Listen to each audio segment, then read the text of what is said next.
Gracias. Permítanme que no me siente porque venía sentado todo el día, así que… les confieso que no sé cómo empezar. Primero, gracias por estar aquí. Luego, a la brigada, porque me invita a todos lados a donde va. Así que les agradezco a todos. Regularmente los sábados a esta hora tomo chocolate con mi hijo. Tengo un hijo de 17 años, 16, cumple 17 hasta noviembre, así que los sábados sola.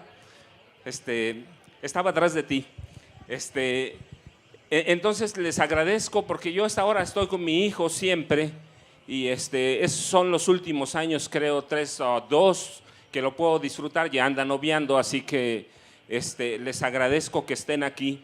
¿Y cómo empezar? Yo les confieso que venía pensando cómo empezar y venía haciendo algunos apuntes en el autobús de la Tapo para acá, y de pronto recordé que el pasado día 14 murió Sasha Montenegro, ¿sí?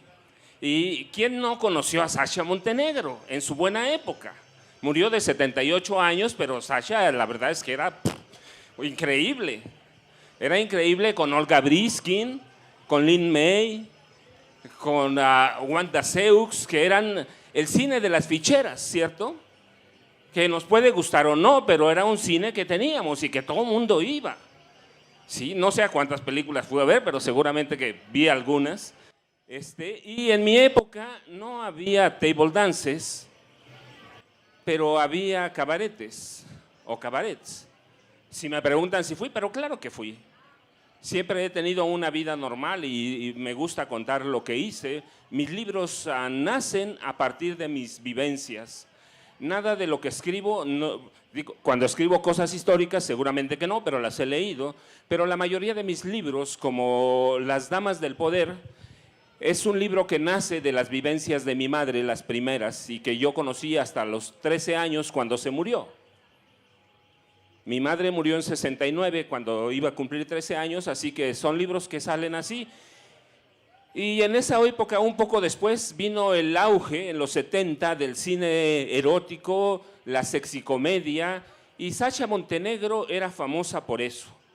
Eran desnudistas, encueratrices las llamaban, pero lo más importante para mí es que era la amante de José López Portillo. Y ella, como Lin May, como Olga Briskin, como Wanda Seux, como Irma Serrano, que todavía vive y está en Chiapas y qué bueno, marcan la historia negra de este país. ¿Sí? Regularmente cuando las vemos, pues sí fue la amante de López Portillo, pero no, fue más que eso, es parte de la historia. Pero esta no es una historia sobre Lin May ni sobre Sasha Montenegro, sino la otra historia negra. La historia negra de las esposas de los presidentes, de que ellas no se pueden desligar. López Portillo fue un hombre, con todas esas vedettes que les dije, salió él. O se acostó, o las compró, o les pagó con el dinero de la presidencia de la República. Y yo recuerdo cuando estaba preparando el libro, recuerdan que hubo un travesti muy famoso que hizo como 15 temporadas en el Teatro Blanquita, 15 años. Francis, y López Portillo era su amante, con tan macho que parecía, tan macho que se veía. Por las noches se pegaba algunas escapadas, custodiado por más o menos como 200 guardaespaldas, y se metía a ver a Francis. Y si bien es cierto que aquel Corres por Pillo es de Palillo, ¿sí? Que yo digo que es uno de los comediantes políticos más finos que ha tenido este país. Cuando él salía de los teatros a donde estaba Francis, ella le gritaba eso: corres por pillo. Así que aproveché la oportunidad de la muerte de Sasha Montenegro porque ella es parte del pillaje de este país. Es parte de todo lo que pasó y es parte de la historia de Carmen Romano Nolk, una mujer que robó en serio en este país. Regularmente solemos ver a las primeras damas fuera de de Marta Sagún, de La Gaviota o de Margarita Zavala, las vemos como sinvergüenzas. Y para atrás las vemos como damas muy decentes, ¿cierto? ¿Sí? Pero son unas sinvergüenzas también. La esposa de Adolfo Ruiz Cortines, que nadie ha escuchado de ella, por ejemplo, María de los Dolores Izaguirre Castañares, era cuando antes de morir le hicieron una entrevista a Ruiz Cortines. Y Ruiz Cortines le preguntaron qué le iba a dejar a Mariquita, como él la llamaba, y le dijo, no voy a dejar nada porque tiene de qué vivir. Y él sí es probado que fue un presidente que no robó, aunque fue un sinvergüenza, es otra historia. Él no robó, pero su esposa, adentro de Los Pinos, en el ala sur en el que les tocó vivir, o que escogió Ruiz Cortines para vivir, tenía un casino donde las apuestas eran en serio y en grande. Y María Félix la llamaba una ladrona. Decía que era una ladrona y una tramposa. Y ahí se jugaban en grande, pero todo mundo se dejaba perder, porque era la esposa del presidente, y así nacieron grandes riquezas. Ella tenía 2 hijos, no crean que Martita era la primera mujer que tuvo, o Fox fue el primero que tuvo hijastros. María de los Dolores Izaguirre Castañares tenía 2 hijos, uno de ellos era piloto, y los 2 se enriquecieron en Los Pinos, los 2, y los 2 vivieron siempre del gobierno. Y ella al morir, yo cuando estaba preparando este libro dije, bueno, ¿por qué no iba a dejar nada si fue su esposa mucho tiempo, como secretario de Gobernación en Veracruz, como presidente de la República? Bueno, después me enteré que había sido primero un matrimonio por arreglo, así que tienen a La Gaviota. No, hombre, ya habíamos tenido muchos matrimonios por arreglo. Pero descubrí en ese proceso que como primera dama era dueña prácticamente de todos los prostíbulos que había en la Ciudad de México. Y ella regenteaba la prostitución en Veracruz. Y se enriqueció con el primer obispo de Toluca, Arturo Vélez Martínez. Juntos iban a construyeron la primera catedral, la Catedral de Toluca, que es una cosa inmensa. Pero en una época López Portillo los iba a meter a la cárcel cuando él era jovencito abogado. ¿Por qué los iba a meter a la cárcel? Porque se robaron todos los donativos para construir la Catedral de Toluca. Y ella terminó con 97 propiedades de alta gama en la Ciudad de México. Así que ¿para qué le iba a dejar algo? El presidente tenía razón. Ruiz Cortines no le dejó nada, era un sinvergüenza, pero no robó él, pero robó ella. Entonces, ¿para qué le iba a dejar 97 propiedades de alta gama? Así que la Casa Blanca de Angélica Rivera se queda pequeñita. Y en aquella época era una locura. Y Eva Sámano de López Mateos, que es como yo empiezo este libro, cuando mi mamá platicaba. Mi mamá tenía una cocina en el Mercado Garibaldi en San Camilito, y mi hermano que anda por ahí y yo preparábamos las salsas a mano. Mi mamá preparaba costillas, frijoles de la olla, tortillas a mano, por cierto, y yo le escuchaba algunas peroratas para ella misma. Decía que Eva Sámano, María de los Dolores Izaguirre y Guadalupe Borja eran unas sinvergüenzas, la esposa de Díaz Ordaz. Y yo entraba en shock porque en la escuela lo que me enseñaron es que Eva Sámano era la madre de este país, la madre nacional. Y a mí mismo, de veras, a mí me tocaron los desayunos de Eva Sámano, que eran una maravilla. Por 20 centavos en la escuela nos daban de desayunar, y doble. Y en ocasiones nos lo cobraban a 10 centavos. Y en la escuela platicaban maravillas de Eva Sámano Bishop, una mujer de ascendencia inglesa, una mujer de categoría, de clase, la llamaban lo mismo que María de los Dolores Izaguirre Castañares. Así que yo entraba en shock porque mi mamá decía que era una sinvergüenza, pero en la escuela era la madre nacional. Y en el 69, mi madre decía que Guadalupe Borja tenía las manos manchadas de sangre, que cómo podía una abuela honorable permitir que su esposo fuera un asesino. ¿Cómo sabía mi madre todo esto? Pues mi padre era uno de los 4 comandantes del Cuerpo de Granaderos de la Ciudad de México, y todo el mundo sabe que es el Cuerpo de Granaderos. Un cuerpo represor que ya desapareció, que bueno. Así que sabía mi madre cosas, ¿por qué? Pues porque mi padre se las platicaba.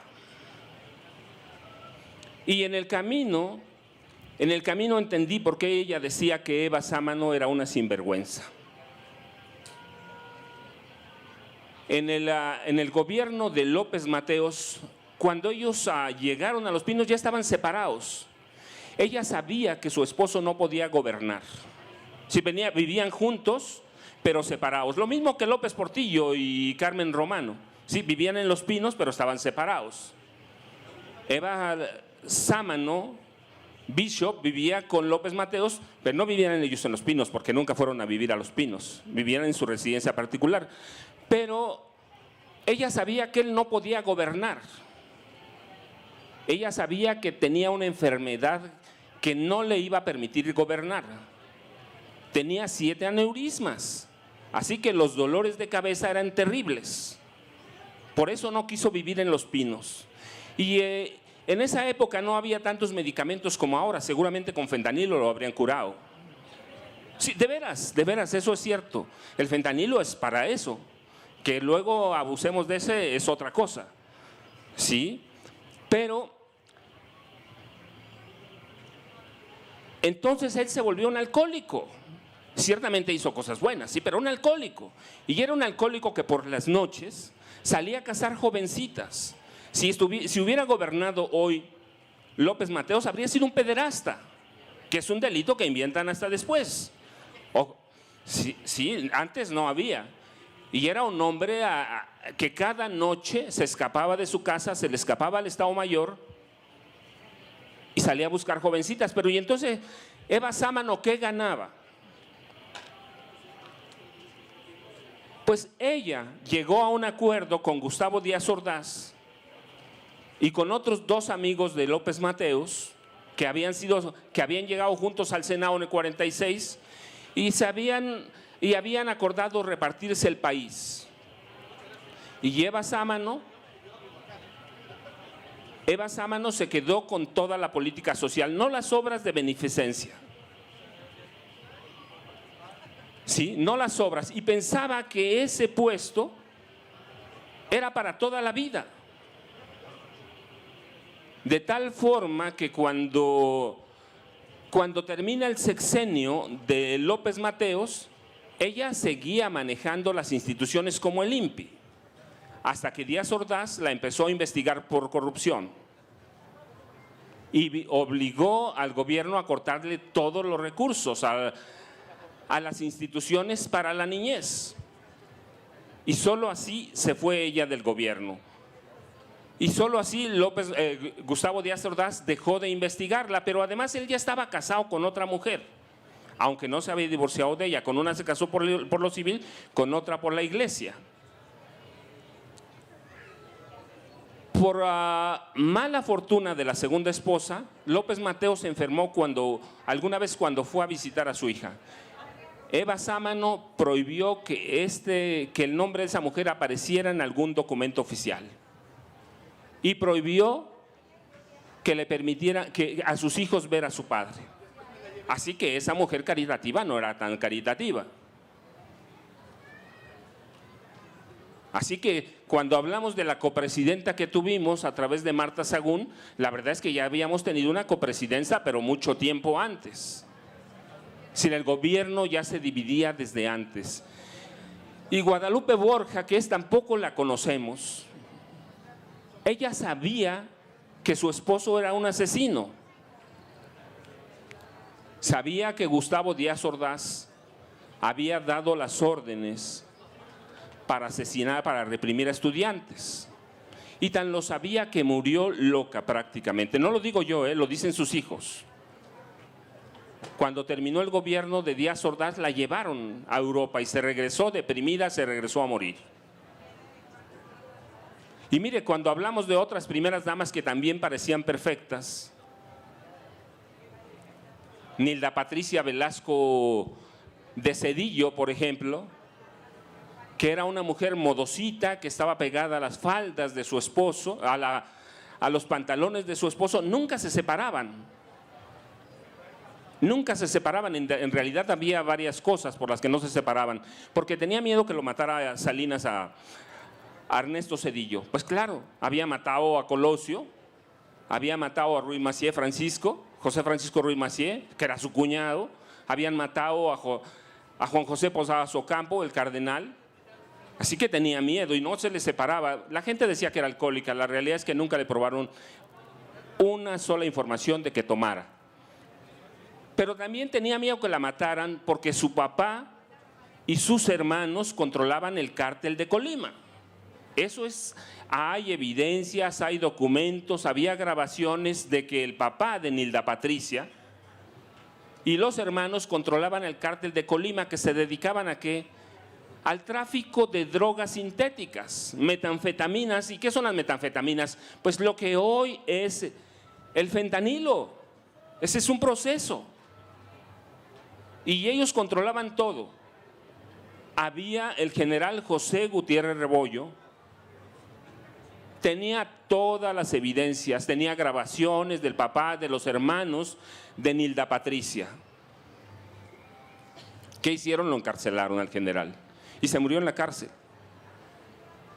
Así que no era una persona tan sencilla, y además había evidencias de que controlaban al cártel de Colima desde que Ernesto Zedillo era secretario de Educación, y lo empezaron a controlar cuando él trabajaba en el Banco de México.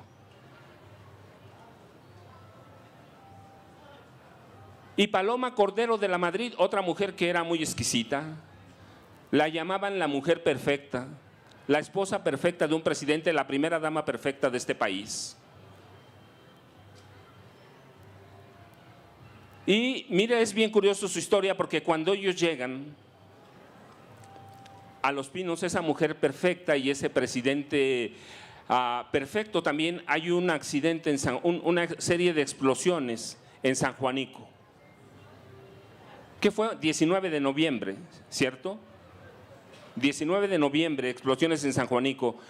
El presidente ni la primera dama nunca se pararon en San Juanico el 19. Y el día 20 de noviembre, después del desfile en Ciudad de México, le pidieron a la policía que les pusiera un elemento para que los llevara a San Juanico. Entonces todo el mundo dijo, va a ir a San Juanico.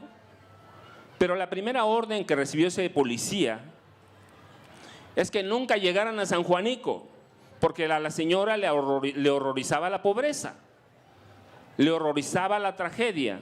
Así que Miguel de la Madrid llegó hasta las 12 de la noche con Alfredo del Mazo González, que era el gobernador. ¿Qué podía haber a las 12 de la noche en San Juanico? Nada. Y luego llegamos al gran sismo en la Ciudad de México, en 85. ¿Qué pasó en 85? Ellos salieron tarde y salieron mal, cuando la sociedad ya estaba organizada, cuando la sociedad hacía su trabajo. ¿Pero por qué salieron tarde? Porque los horrorizaba la pobreza. Así que esa primera dama perfecta, linda, cariñosa, estaba horrorizada de este país. Y vean además su esposo qué sistema económico nos impuso. Y la esposa de Luis Echeverría Álvarez, que a muchos nos tocó por lo menos de niños conocer, también era una mujer casi perfecta. Es María Esther Zuno Arce, o María Esther Zuno de Echeverría, que parecía una mujer perfecta, una mujer que amaba la mexicanidad. Pues sí, pero su familia controlaba el narcotráfico. Su hermano murió de eso en una cárcel de Estados Unidos. Y ella autorizó el autosecuestro de su padre. Un académico en Guadalajara, un hombre muy conocido, un hombre muy respetado. Y esa mujer, les voy a contar una anécdota, porque además la conocí de damas que estuvieron ahí. Organizó en algún momento un desayuno cuando iba a ser el destape de López Portillo. No sabían todavía quién iba a ser. todo mundo pensaba que iba a ser Mario Moya Palencia el candidato presidencial. Organizaron un desayuno y cuando llegaron todas las esposas de los secretarios de Estado, del director general de Pemex, del Seguro Social, les pidieron que dejaran en una gran canasto todas las joyas que llevaba. Y ella decía que iba a ser para la próxima primera dama. La esposa de Mario Moya Palencia se levantó, que era el secretario de Gobernación, y dijo: no, esto es ladrón, esto es un robo. Así que no entregó nada. Pues Mario Moya Palencia nunca fue candidato presidencial. Claro, se conjuntaron otras cosas. Había narcotraficantes de esa época que tenían credenciales de agentes especiales de Secretaría de Gobernación firmadas por Mario Moya Palencia, pero lo que le pesó fue que su esposa no se sometió a María Esther Zuno Arce. Así que tienen la historia de las primeras damas de este país. Hay que contarlas y hay que decir porque ellas son partes del saqueo de este país. Ellas son parte de todo lo que nos pasa.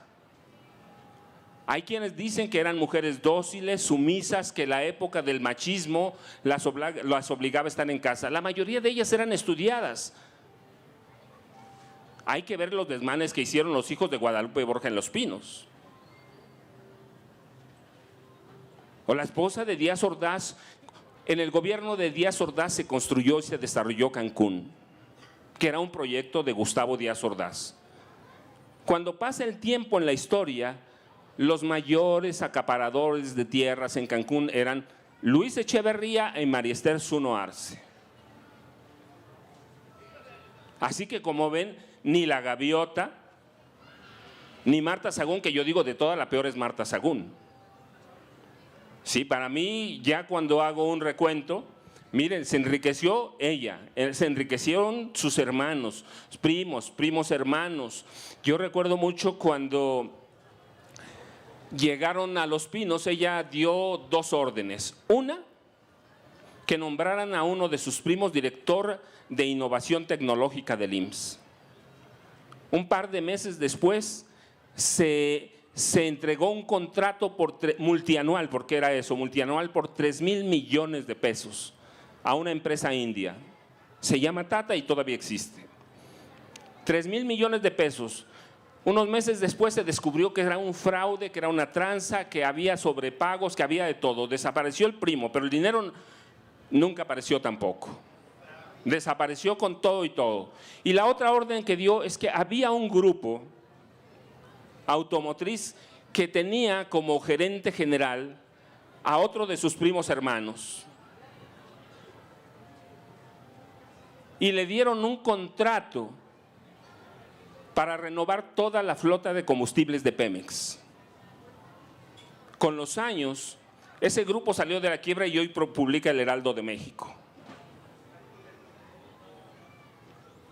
Y hay que ver a sus hermanos, primos hermanos, a sus sobrinas. Y ella se hizo construir un chaletito suizo en Ayapango, ahí pegado a Mecameca.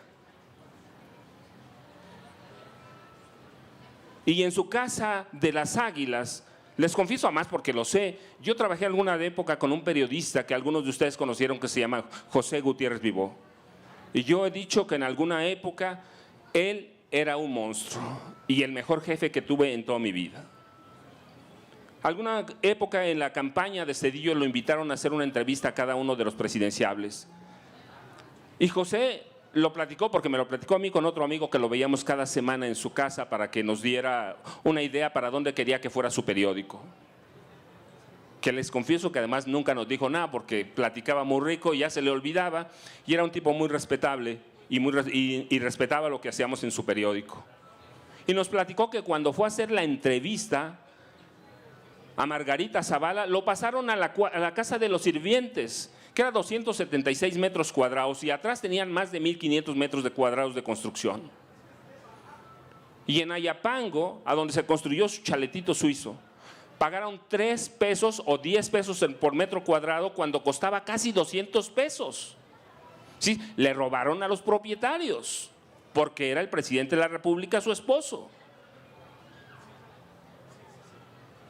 Y Marta Sagún, pues ya conocen la historia. Es una mujer, primero, le abrió las puertas a Genaro García Luna. Ella fue la que lo llevó. Cuando en 2000 Francisco Labastida Ochoa perdió las elecciones, Genaro García Luna preparaba un programa para controlar a todos los grupos del crimen organizado. Para Labastida Ochoa, que venía de Sinaloa, así que sabía lo que era el narcotráfico. Y Genaro García Luna le preparaba todo el programa, con los mismos que tiene, sus mismos hombres, Cárdenas Palomino, que se habían conocido en 89. Su esposa, Linda Cristina Pereira Gálvez, que trabajó con él en el CISEN y que es la encargada de lavar todo el dinero que conjunta el crimen organizado. Perdieron y García Luna se acercó a Martita Sagún. Le mostró todo el programa y le mostró todo lo que sabía de corrupción de los políticos del PRI. Porque él lo sabe, desde 89 empezaron a robar todos los secretos de este país, no crea que es nuevo. Y Martita le compró. Y Martita le vendió la idea a Vicente Fox. Y en 2001 le crean la Agencia Federal de Investigaciones que iba a ser el FBI a la mexicana. Y fracasaron. No lo digo yo, lo dijo García Luna cuando crearon la Secretaría de Seguridad Pública. ¿Y qué hicieron? Controlaron todo el narco. Todo. Todo. La única condición era que no se tocaran los hijos de Martita. Y nadie los ha tocado hasta ahora. Y hay que ver cómo viven en Estados Unidos. Tienen un departamento en Houston que compraron cuando estaban en la presidencia por $280,000 en efectivo. ¿De dónde le salió? ¿Del ranchito de Fox? ¿De Guanajuato? No, hombre, le salió de la presidencia de la República. Así que tienen que es un proceso muy similar de cada primera dama. Cada una de ellas sabía lo que estaba haciendo, sabía lo que estaba pasando, pero se corrompieron. Todas, incluida Guadalupe Borja, porque siempre cayó. Ella sabía que su esposo era un asesino. Pero también Eva Sámano sabía que su esposo era un asesino. López Mateos también era un asesino, no era cualquier cosa.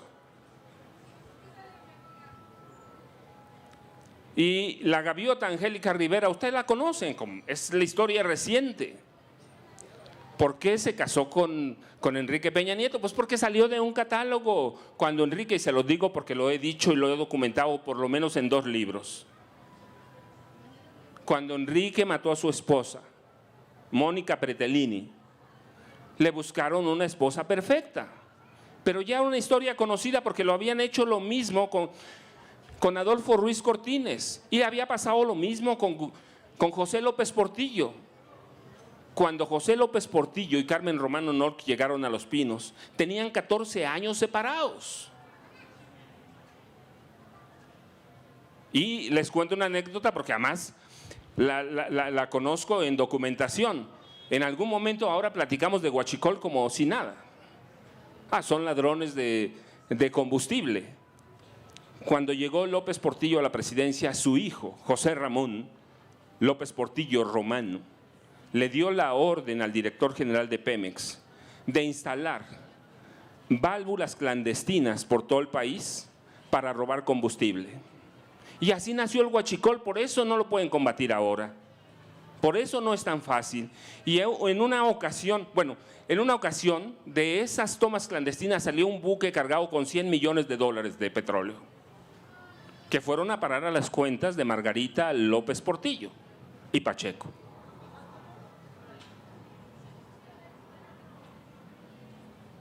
Y hoy que tenemos huachicol por todos lados, ¿por qué no lo pueden combatir? Porque solo las personas de aquel entonces saben a dónde están todas las válvulas clandestinas.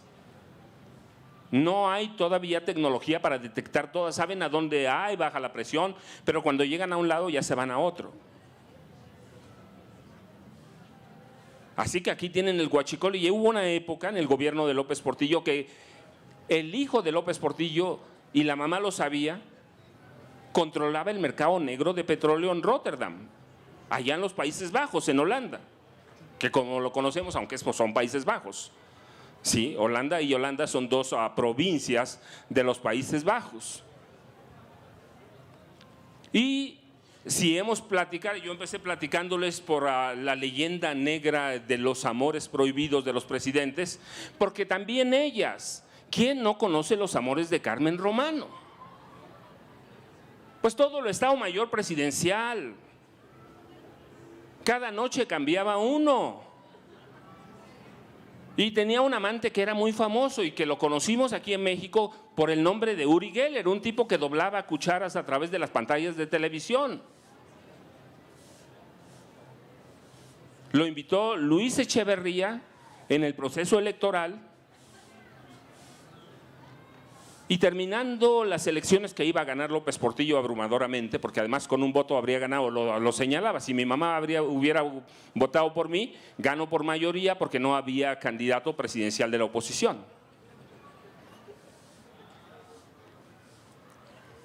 Uri Geller lo platica todavía, lo trajo Luis Echeverría, lo conoció Carmen Romano, lo invitaron de inmediato y nos hicieron creer muchas veces que el petróleo lo buscaba un mentalista y lo había encontrado un mentalista. ¿Qué le regaló? Le regaló viviendas, le regaló no sé qué cantidad de dólares. Él lo platica todavía, de veras, hay que entrar a la página de Uri Geller. Él lo platica, Carmen Romano me dio un departamento cuando la zona rosa en Ciudad de México era la zona rosa, con piscina, y le regaló un pase a perpetuidad en la vieja Mexicana de Aviación para que volara a todos los destinos de Mexicana de Aviación. Y si vemos que Martita hacía brujería en Los Pinos, hay que ver a los López Portillo y Romano, ellos fueron los primeros. Si la brujería es parte de la historia presidencial de este país, sí, y así gobernaban este país. López Portillo tomaba decisiones después de las sesiones de brujería o santería que hacían ahí en Los Pinos. Lo mismo que hacía Vicente Fox. Y la gaviota, ya les dije que es, pues un matrimonio por arreglo después de consultar un catálogo y le dan manga ancha para que gaste lo que quiera. ¿Qué representaba la gaviota para Enrique Peña Nieto? Pues como 20 millones de votos, que eran el número de personas que habían visto sus telenovelas, de la gaviota para atrás. Así que la historia del presidencialismo de este país no puede separarse de estas mujeres. Pero nunca nadie escribe sobre ellas. ¿Por qué? Porque tenemos vetado. Porque las protegía el Estado Mayor Presidencial, las protegía el presidente y las protegía la prensa. ¿Cuándo escuchamos o leímos una crítica sobre las primeras damas de este país? Nunca. Les confieso, yo tardé 13 años en encontrar detallito por detallito. Si no las tocaban con nada. Así que esa es la historia de este país. Y podemos ir más atrás, la esposa de Miguel Alemán, la esposa del general Manuel Ávila Camacho controlaban la moral de este país. Así que podemos ir hasta donde quieran, pero la historia de este país está llena de estas mujeres que son vividoras, que han sido cómplices del saqueo y que toda su vida fueron protegidas por todo el mundo. Creo, déjenme ver, tenemos un tiempo para preguntas y respuestas que sé que muchos de ustedes van a tener. Si no, yo me sigo platicando. En mi casa dicen que soy como las rocolas viejas, que empiezo a platicar y no paro. Hay anécdotas de cualquiera de ellas, pero sé que tienen preguntas, así que por favor, si no me va a comer el tiempo. Si alguien tiene preguntas, los invitamos a acercarse a este micrófono. Nadie, bueno, seguimos platicando. Sí, seguimos platicando. ¿Saben? La cuestión es cómo entro a las primeras damas. Bueno, por mi madre llego a todas las primeras damas, de Guadalupe Borja hacia atrás. Pero entonces, ¿cuál es la historia real?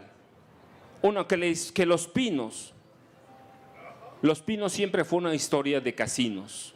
Y cada presidente, Miguel Alemán, por ejemplo, Él gustaba de las actrices,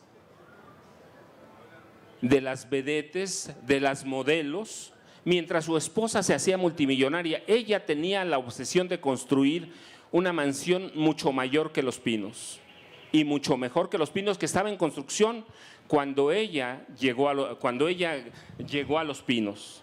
Los modernos Pinos son obra de Miguel Alemán y de su esposa Beatriz. Pero lo mismo pasa con la esposa de Manuel Ávila Camacho. La residencia de Manuel Ávila Camacho era muy superior a Los Pinos. Si creemos que Los Pinos, con todo lo que tiene, con todo lo que vive, con toda esa cultura es superior, la casa de Manuel Ávila Camacho en Ciudad de México, la casa de Miguel Alemán, eran superior a Los Pinos. Y el general Ávila Camacho, todo el mundo lo conoce, el tipo era un ladrón. Y Miguel Alemán era un ladrón. Hay documentos, por ejemplo, que muestran que Ruiz Cortines conocía toda la corrupción de Miguel Alemán, toda.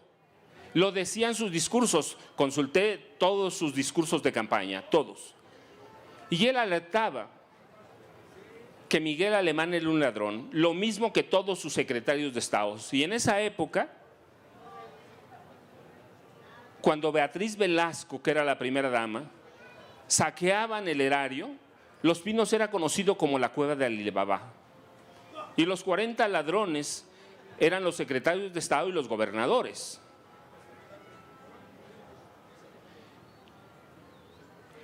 Ruiz Cortines la pasó denunciando y cuando llegó a Los Pinos creó una ley anticorrupción, pero nunca la usó. Así que las primeras damas tuvieron manga ancha para hacer lo que quisieran. ¿Por qué? Porque él iba a dejar corromper a su esposa. Y cuando yo les decía que Eva Sámano tenía acusaciones de asesinato, es real.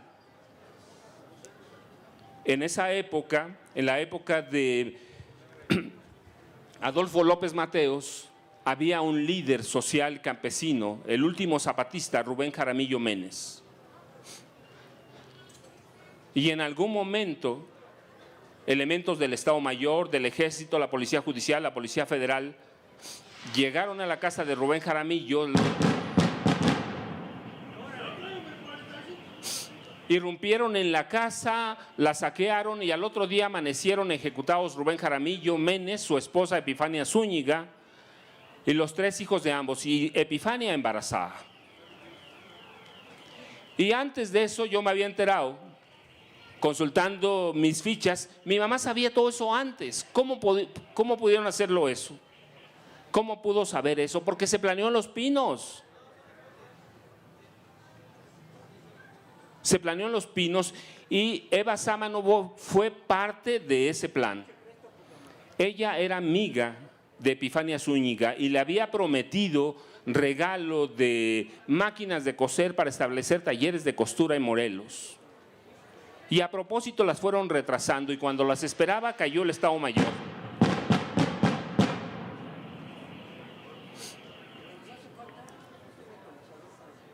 Así que ¿cómo podríamos enterarnos antes del asesinato que la iban a matar? Pues porque había planes y eso es lo que mi madre sabía.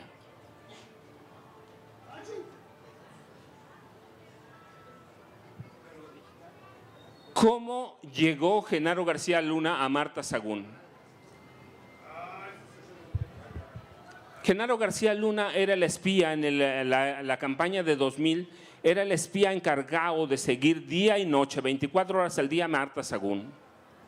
Él sabía que ella era una iniciada en la brujería, en la santería, en las artes ocultas o en las ciencias ocultas.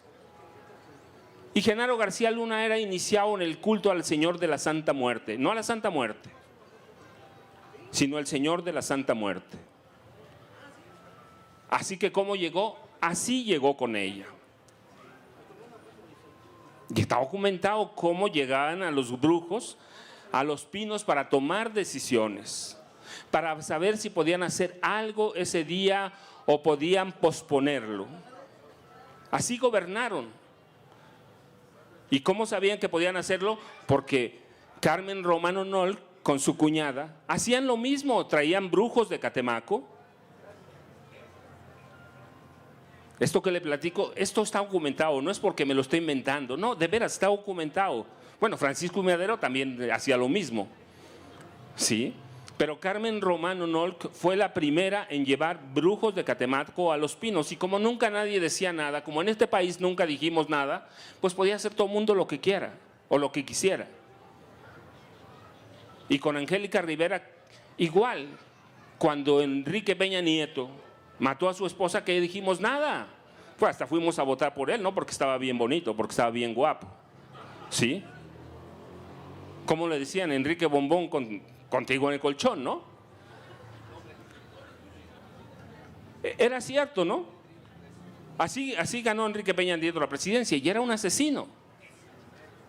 Pero nunca dijimos nada, nunca nos paramos a decir nada. Y hoy tenemos a una tipa haciendo campaña que es igual que todos ellos, ¿sí? Entonces, la historia de las primeras damas no la podemos dejar atrás. No podemos ver la historia de este país si no es a través de los ojos de las primeras damas. El derroche de este país empieza con ellas. Hay que verlas a todas. Vestidos de alta costura, diseñadores. Lo mismo podemos ir hasta Maximiliano para acá, hasta Carlota, lo mismo hicieron, fuera de la esposa de Benito Juárez. Así que la historia de este país, pero siempre está incompleta. ¿Por qué? Porque siempre hablamos de los presidentes. Porque nunca nos permitieron hablar de las primeras damas. No se trata de que si son más corruptas o no. Pues lo mismo yo digo, es tan corrupto un hombre como una mujer. Se trata de que son cómplices del saqueo y que así las tenemos que ver. Se trata de ponerles rostro humano, porque siempre las vimos por allá arriba y nunca nos escribieron de ellas. Los libros que hay, de veras, porque además los conozco todos, son bien bonitos. Viste bien bonito, va a inaugurar una zapatería, va a inaugurar una sastrería, lo que sea. Esas eran las primeras damas. Yo recuerdo cuando se casó Enrique Peña Nieto, ¿a poco la dejaban acercar a uno a ellas? Ahí en la Catedral de Toluca como a 50 metros. No 50, pero eran como 30 metros. Así que siempre las vimos arriba. Siempre las vimos como algo sobrehumano. Sí, si Carmen Romano Nolk tenía como a todos los amantes del Estado Mayor, nunca dijimos nada. Si dilapidaba el dinero con Uri Geller, tampoco dijimos nada. Era famosa porque, por ejemplo, una vez viajaron a Brasil y cerró una joyería para comprar lo que le pegara en gana. Y en Los Ángeles hizo lo mismo. A Europa, ¿cómo viajaba? Con un piano de cola. Si no entraban en los hoteles, ¿qué hacía? Derrumbar las paredes. ¿Quién lo pagó? Nosotros pagamos todo eso, porque somos la misma generación. La primera crisis que yo viví fue más o menos en 82. Y por ahí algunos de ustedes vivieron lo mismo, unos más atrás, pero vivimos lo mismo. ¿Y qué dijimos? Nunca nada. Si la señora se llevaba su piano de cola y pedía derrubar o derribar paredes de hoteles, era gracioso. Ya después nos enteramos que robaron de lo lindo y que este país tenía en esa época una deuda de 82,000 millones de dólares. Pues sí, y lo seguimos pagando todavía. Así que es necesario retomar libros como este. ¿Para qué? Para entender una parte escondida de la historia de este país. De la historia que nadie quiere ver, de la historia que nadie quiere entender y de la historia que tiene que complementarse. Yo no puedo entender el Estado de México sin Angélica Rivera. No puedo entender el Estado de México sin el asesinato de Mónica Pretelini o de la francesa. la esposa de Montiel. ¿Quién puede entender la historia del Estado de México si no a través del saqueo? Yo recuerdo, por ejemplo, un pasaje cuando llegó la que después fue esposa de Montiel. Peña gastó $2 millones por acondicionarle un departamento, una casa en el club de golf San Carlos en Toluca. Pero nunca dijimos nada, llevamos a Peña Nieto ¿a dónde? A la gobernatura.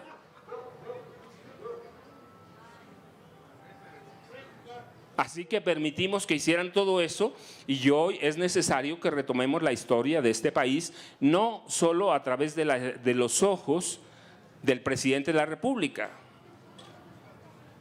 sino que llevemos la historia a través de los ojos de las mujeres. Hoy nos gobierna en el Estado de México la maestra Delfina, y qué bueno, pero también hay que mantener el enojo. Sí, no podemos darle el cheque en blanco a nadie. A mí me cae muy bien la maestra Delfina, pero hay que cuidarlos a todos. Hay que cuidar a cada uno de los personajes que llegan a gobernar este país, sea mujer, sea hombre. Si no les cuidamos las manos, pues vamos a estar como ahora. Tenemos una deuda como de 7 billones de pesos.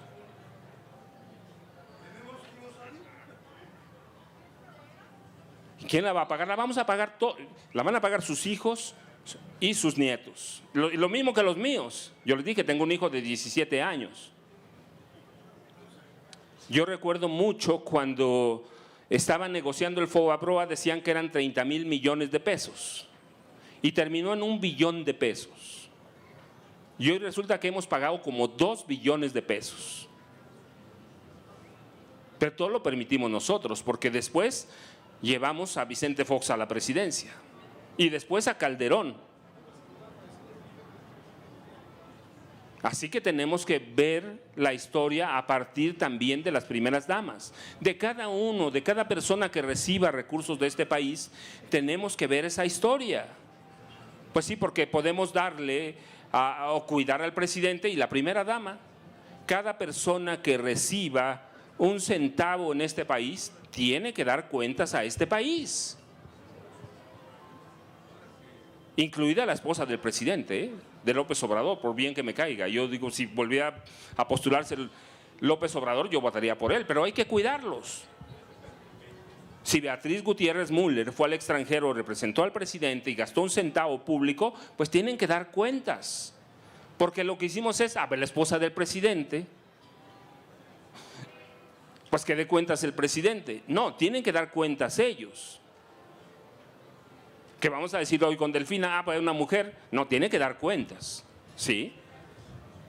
Tiene que dar cuentas de lo que están haciendo, cómo van a enfrentar a la delincuencia organizada, cómo van a redistribuir, para mí que es lo más importante en este momento, la riqueza de este Estado. El Estado más rico de este país. Así que hay que ver la historia y retomar la historia a través de las primeras damas. De lo contrario, siempre vamos a tener incompleto y vamos a decir, pues era época del machismo. Era época en la que gobernaban los hombres, pues sí, y entonces olvidamos a las mujeres. Así que yo les agradezco mucho que hayan venido, sí, que me hayan acompañado. Es un gusto tenerte, conversar contigo, recordar estas cosas tan graves que han pasado en este país. Un gran aplauso, Francisco Cruz. No, hombre, gracias, qué bueno que están aquí. El programa del día de hoy. Que